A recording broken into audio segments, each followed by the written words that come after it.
धन्यवाद। शुभकामना आदान प्रदान तथा पार्टी प्रवेश कार्यक्रम के अध्यक्ष जी, पार्टी के वरिष्ठ नेता, आज इस सभा के प्रमुख अतिथि पूर्व प्रधानमंत्री डॉक्टर बाबूराम भट्टराई जी, हमारे मुख्यमंत्री जी, हमारे पार्टी के नेता राजेंद्र श्रेष्ठ जी और पार्टी के केंद्रीय नेतागण, उपस्थित संपूर्ण साथी से, सबसे पहले आप सबों को इस दशहरा आने वाला दीपावली और छठ जैसे महान अवसरों पर आप सबों को हार्दिक शुभकामना व्यक्त करता हूँ। और आज जो मित्र लोग पार्टी प्रवेश किए हैं, उन सभी साथियों का हार्दिक स्वागत करते हुए उन्हें बधाई देना चाहता हूँ। और मैं ज़्यादा समय नहीं लूँगा, क्योंकि हमारे बाद डॉक्टर भट्टराई जी बोलेंगे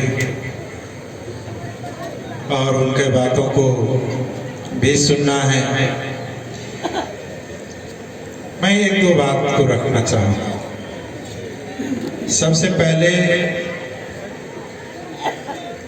कि जो लड़ाई हम लोगों ने लड़ा, अब हमने लड़ा, आज उसी की परिणाम है कि नेपाल में बहुत बड़ी राजनीतिक परिवर्तन हुई।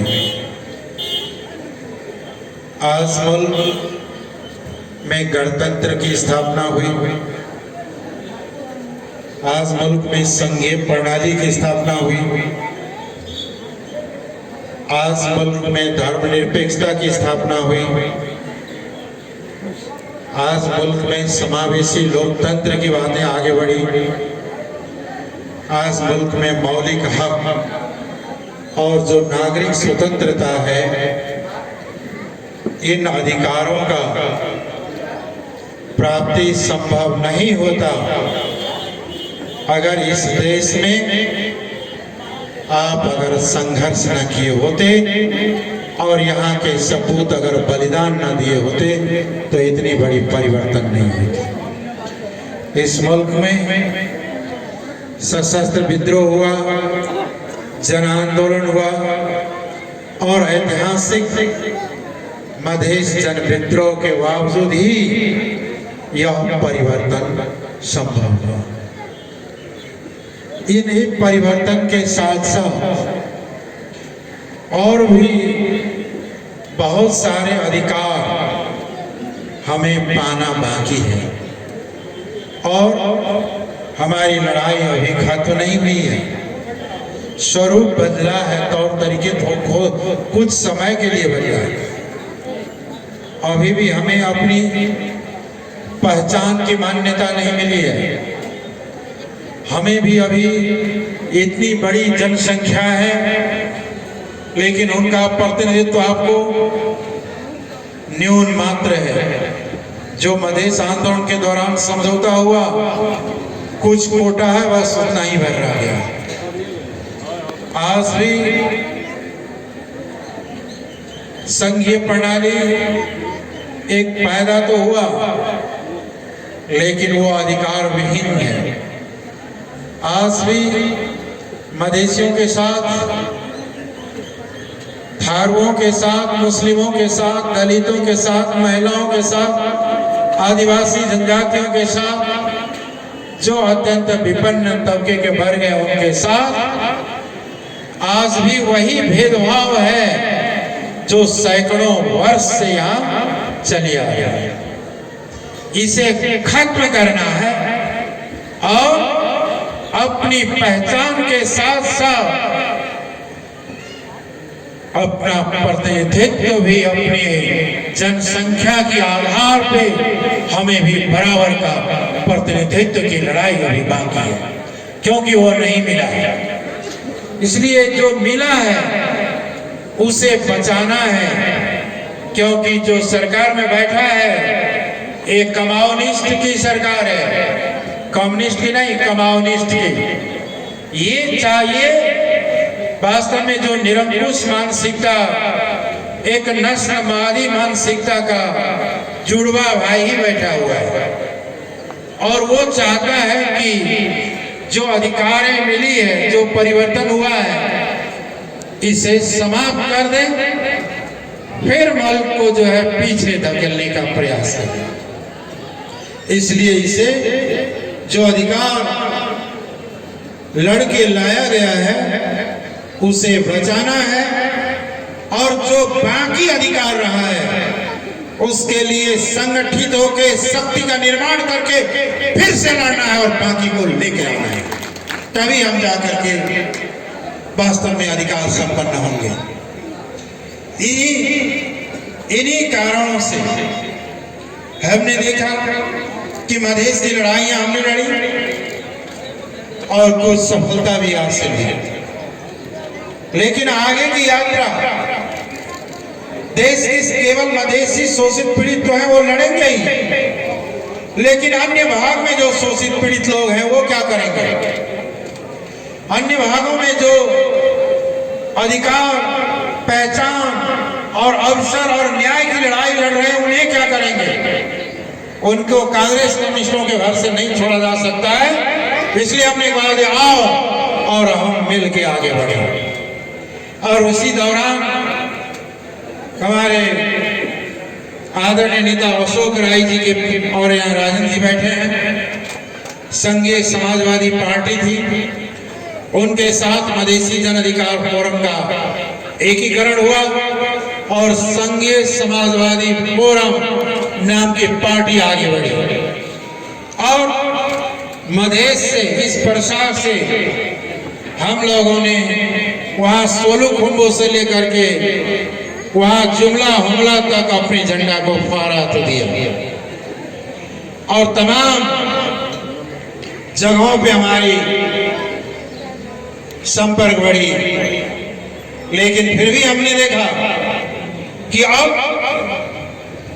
लड़े हम लोग, अधिकार प्राप्ति की लड़ाई कहते रहे और ये कांग्रेस कम्युनिस्ट जो है राज करते रहेगा तो ये अधिकार कभी पूरी नहीं होगी। इसलिए जो कांग्रेस की क्या है, इतनी लंबी शासन के बाद भी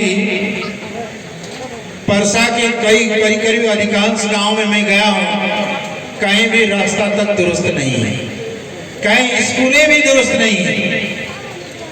कांग्रेस कम्युनिस्टों की लंबी राज रही ना पंचायत के बाद, लेकिन ना किसानों की समस्याएं हल हुई, ना गरीबी और बेरोजगारी घटी, ना ही मजदूरों की समस्या हल हुई, ना मधेसियों का समस्या समाधान हुआ, ना आदिवासी जनजातियों का, ना जो पश्चिम में कर्णाली के खस लोग हैं ना उनकी भी समस्याएं हल नहीं हुई। यानी शोषित पीड़ित जो वर्ग रहे हैं वह शोषित पीड़ित ही रहा।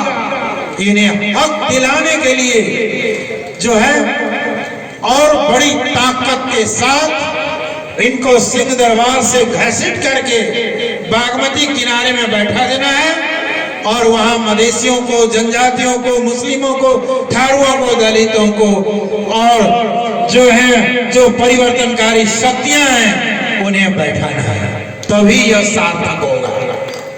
इसलिए हम लोगों ने एक विकल्प देने के लिए, कांग्रेस कम्युनिस्टों का विकल्प यानी ये विकृत कम्युनिस्टों का विकल्प और ये पूंजीवादी, ये नर उदारवादी जो कांग्रेसी लोग हैं ढिंडोरा पीट रहा है, उनके विकल्प में समाजवादी विकल्प, जनता के विकल्प का एक शक्ति निर्माण करने के लिए हम लोगों ने आगे बढ़ा और नया शक्ति के साथ एकीकरण करके समाजवादी पार्टी बनी।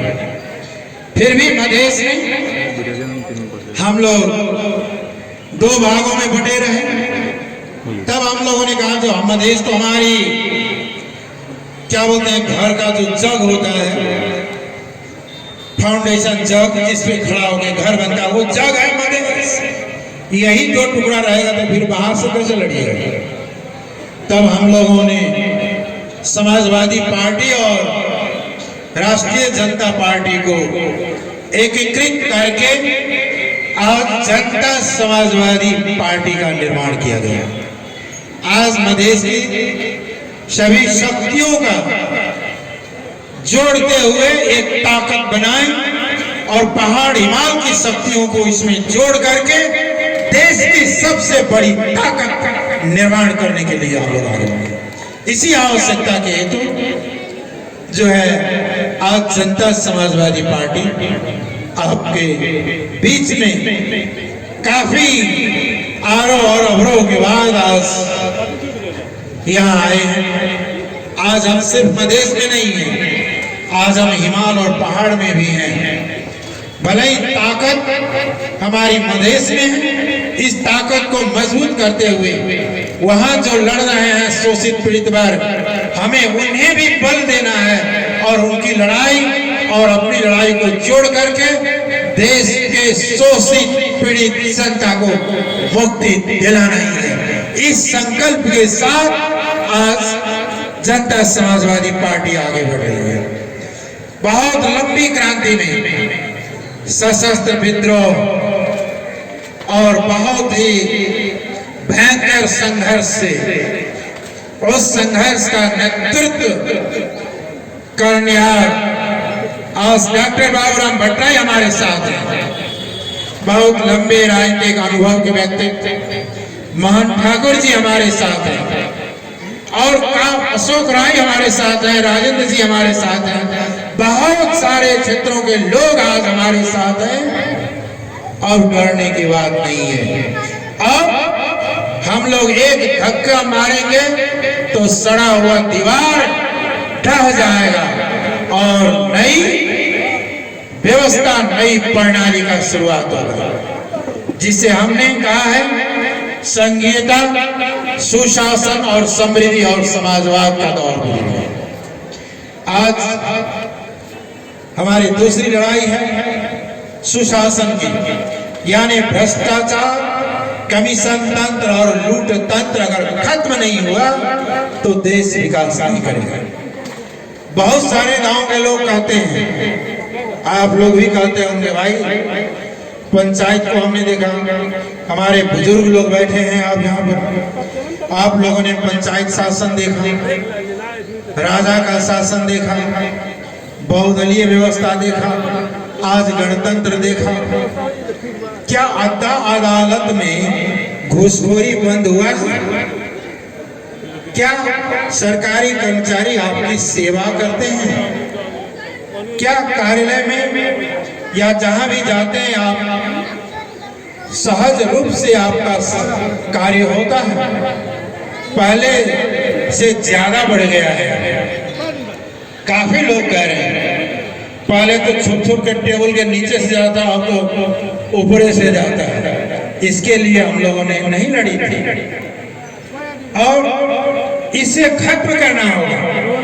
इसे नियंत्रण करते हुए सुशासन भी जनता को देना होगा और सरकार और सरकारी कार्यालयों का काम है जनता का सेवा करना, ना कि जनता पे शासन करना, जनता का सेवा करने के रूप में उसे रूपांतरित करना। और दूसरी तरफ है विकास। जब तक ये विकास में इन लगानी नहीं होगा तो विकास कहां से होगा? टैक्स हम लोग देते हैं, कर तो हम लोग देते हैं, और उससे आया हुआ पैसा का लगानी यहाँ नहीं होता है। कुछ ऐसे छीड़ दिया, बाकी वही लोग खा जाते हैं। इस चीज को खत्म करना होगा। संतुलित विकास होना चाहिए। हम नहीं चाहते कि हिमालय पहाड़ का विकास नहीं, वहां का भी विकास हो, यहाँ का भी हो, लेकिन विकास में भी विभेद नहीं होनी चाहिए। उसमें संतुलित हो, यहाँ का भी हो और वहां का भी हो। कहीं का विकास नहीं हो रहा है। इतनी बड़ी कोरोना आया, पहले चीन में आया, भारत में आया, तो नेपाल को बचाने की संभावना इतनी बचाई जा सकती थी, लेकिन सरकार ने, आप प्रधानमंत्री भाषण कर रहा था, अरे ये कोरोना से कुछ नहीं होता है, क्या है, हल्दी पानी पियो और ये ठीक हो जाएगा। वो कौन सा डॉक्टर है, वो 4 क्लास पढ़ा हुआ आदमी, हल्दी पानी पी के कहीं कोरोना ठीक होता है? तो इतना लोग क्यों मरा? आज 1 लाख से ज्यादा लोग पहुंच गया है। आज 600 से ज्यादा लोग की मृत्यु हो चुकी है और ये भयावह रूप लेने की फेज आ गई है। सरकार कर रही है अपना जान अपना बचाओ, और सरकार कुछ नहीं कर पाएगी। स्वास्थ्य मंत्रालय को धराशायी बना दिया गया है। वो कह रहा है, स्वास्थ्य मंत्रालय के, आपने सुना होगा कि 25,000 से ज्यादा अगर कोरोना सक्रिय कोरोना संक्रमित होगा तो नेपाल में सरकार के कंट्रोल से बाहर हो जाएगा। 27,000 से ज्यादा अभी हो चुका है और भयंकर कठिन परिस्थिति आ गया है। आने वाले दिन में और भी कठिन हो सकती है, लेकिन क्या इससे रक्षा करने के लिए आपके यहाँ सरकार की कोई उपस्थिति है? आपकी सरकार कोई देख रही है? वो तो लगी है, नकली वेंटिलेटर खरीदो, नकली और मेडिसिन औषधि खरीदो और नकली सामान खरीदो। वहां पड़ा है, कोई काम नहीं करता है, कोई रिजल्ट गलत देता है, कोई कुछ देता है। इस धंधे, आपने ओमनी का नाम सुना होगा, ओमनी कांड, तो वहां यति कांड, तो क्या क्या कांड इधर लगी रही है। इन चीजों को नियंत्रण करो और हर गांव में जनता के लिए पीसीआर टेस्ट से लेकर के हर जनता को जीवन रक्षा करना सरकार का काम है। इसलिए ना आप टैक्स देते हैं। अगर वो नहीं कर सकता है तो उसे कुर्सी पे बैठने का कोई नैतिक अधिकार नहीं है। या तो जो जनता का जीवन का रक्षा न कर सके, ऐसी सरकार का कोई काम नहीं है, ऐसी पार्टियों का भी कोई काम नहीं है। इसलिए यह जो कार्य में और अन्य विकास की बातें कर रहे हैं, वो विकास की अवधारणा ही इनका गलत है।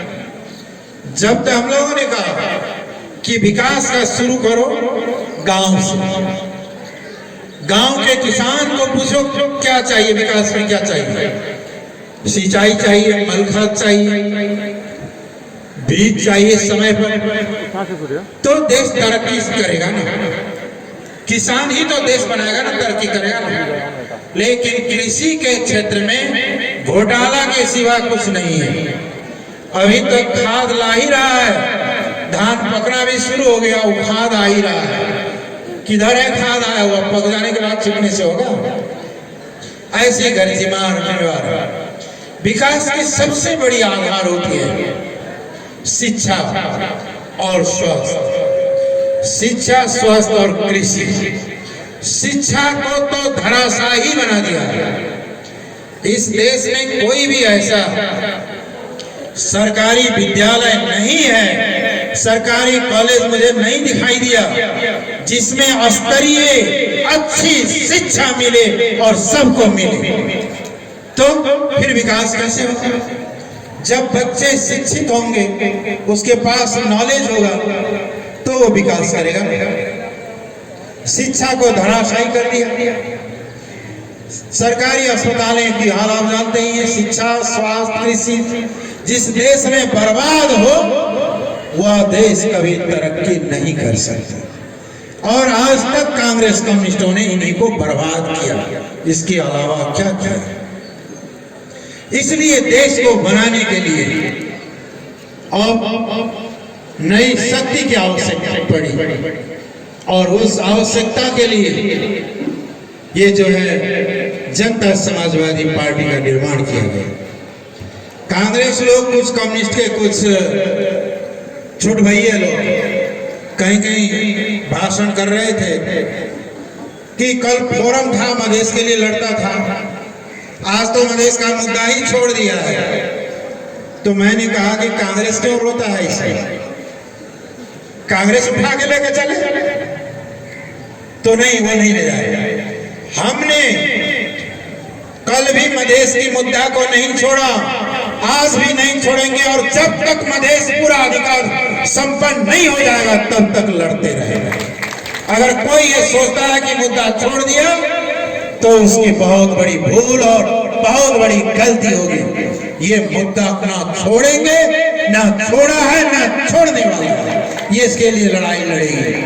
जब तक जीवन रहेगा शोषित पीड़ित मधेशियों के और अन्य क्षेत्र के उत्पीड़ित जनताओं के अधिकार के लिए, उनके प्रतिनिधित्व के लिए, उनका सम्मान और स्वाभिमान और पहचान के लिए ये जंग जारी रहेगी, तब तक चलती रहेगी। यह कान खोल करके सुन ले। हाँ, स्वरूप बदला है, थोड़ी बहुत समय में स्वरूप बदला है। हम लोगों ने तय किया है कि हमारी संघर्ष दो जगह में हो गया। एक संसद में हम लोग लड़ रहे हैं। आज कहिएगा तो प्रतिपक्ष का भूमिका ही हमारी पार्टी निभा रही है। और सड़क संघर्ष, सदन और सड़क दोनों की लड़ाइयों से अपने अधिकार को प्राप्त करके ही छोड़ेंगे, जिसमें शासकीय स्वरूप को बदलना होगा। अभी की स्वरूप से, शासकीय प्रणाली से कुछ होने वाला नहीं है। जब तक जनता के द्वारा सीधे निर्वाचित कार्यकारिणी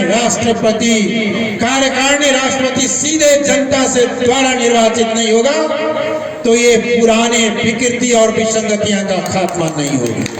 इसलिए हमारी लड़ाई है शासकीय स्वरूप को बदलो। दूसरी हमारी लड़ाई है कि निर्वाचन प्रणाली को बदलो। क्या आप एक लोकतंत्र किसको कहते हैं जी? लोक माने जनता, तंत्र माने उसकी शासन। क्या आप गरीब किसान चुनाव लड़ सकते हैं?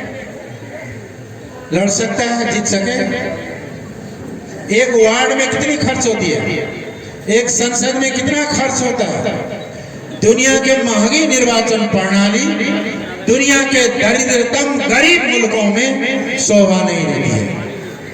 इसलिए ऐसा निर्वाचन प्रणाली हो जहां पार्टी को या उम्मीदवारों को खर्च करना ही ना पड़े, एक पैसे भी खर्च ना करना पड़े।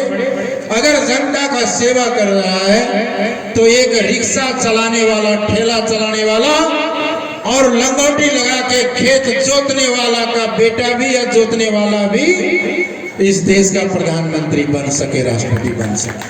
तब हुआ लोकतंत्र। ये तो धनतंत्र है, धनतंत्र। नव धनाढ़ वर्गों का तंत्र है धनतंत्र। और ये धनतंत्र के लोकतंत्र को धनतंत्र खत्म कर देंगे। इस तरह की लोकतंत्र निर्वाचन प्रणाली से नहीं होगा। इसलिए हम लोगों ने कहा तो विकल्प क्या है? तो हमने कहा विकल्प है समानुपातिक निर्वाचन प्रणाली। समानुपातिक निर्वाचन प्रणाली में पैसे की जरूरत नहीं पड़ती।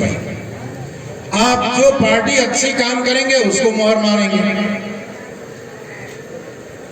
आपके भी आपका प्रतिनिधि भी होगा और पार्टी प्रतिनिधि भी होगा और पूरे देश एक निर्वाचन क्षेत्र हो जाएगा। तो ये विकृतियां खत्म हो जाएगा।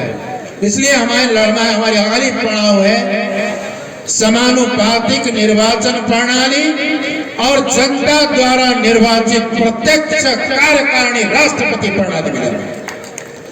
और तीसरा बात है कि जनसंख्या के आधार में प्रतिनिधित्व हो।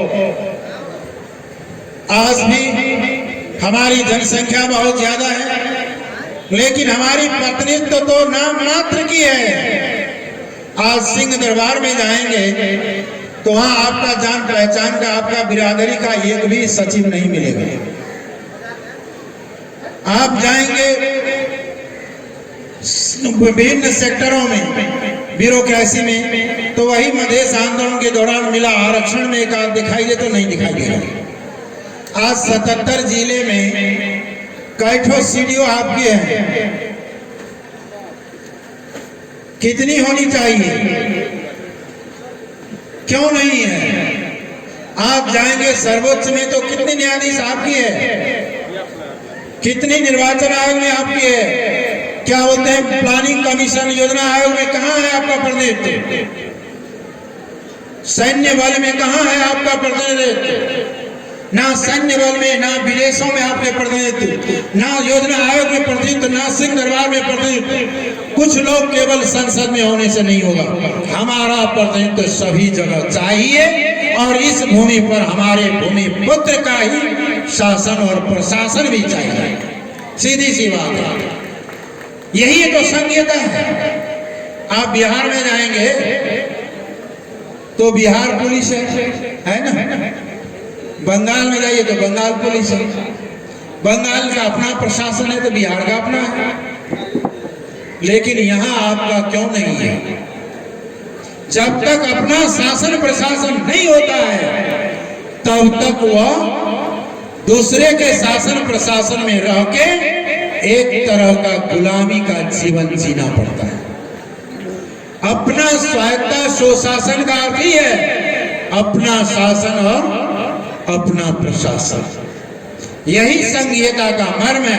और केंद्र में साझेदारी, हमारा भी उसका भी दूसरी तरफ की बात है कि ये हमारी लड़ाई है जो अभी लड़ना बाकी है। लेकिन वो लड़ाई हम तब प्राप्त करेंगे जब जो प्राप्त अधिकार है उसको हम रक्षा करें और अपनी ताकत को मजबूत करें। और तब हम जब संघर्ष करेंगे तो बाकी को भी प्राप्त करेंगे। बड़े बड़े शक्तियों को एकदम जब तक चांद रहेगा, सूरज रहेगा, तब तक हमारा राज रहेगा कहने वालों को तो आपने किधर खदेड़ दिया उसका पता ही आता नहीं है। तो ये किस खेत की मूली है? लेकिन जरूरी है हमें जागना, जरूरी है हमें संगठित होना और जरूरी है मिल करके एक धक्का बनाना। ये आने वाले दिन के लिए तैयार रहना, इसके लिए ये रही है। और इन अधिकार के साथ साथ हमारी पहचान, हमारी प्रतिनिधित्व, हमारी स्वाभिमान, हमारी भाषाओं की मान्यता और विभेद का अंत, ये हमारी परिवर्तन का मुद्दे हैं। क्या ये कांग्रेस कम्युनिस्ट कर सकता है? करेगा? नहीं करेगा। करने का ये मुद्दा भी नहीं है उनका। अभी हम लोग नागरिकता की लड़ाई लड़ रहे हैं, कांग्रेस कम्युनिस्ट कर रहा है। जो हमारे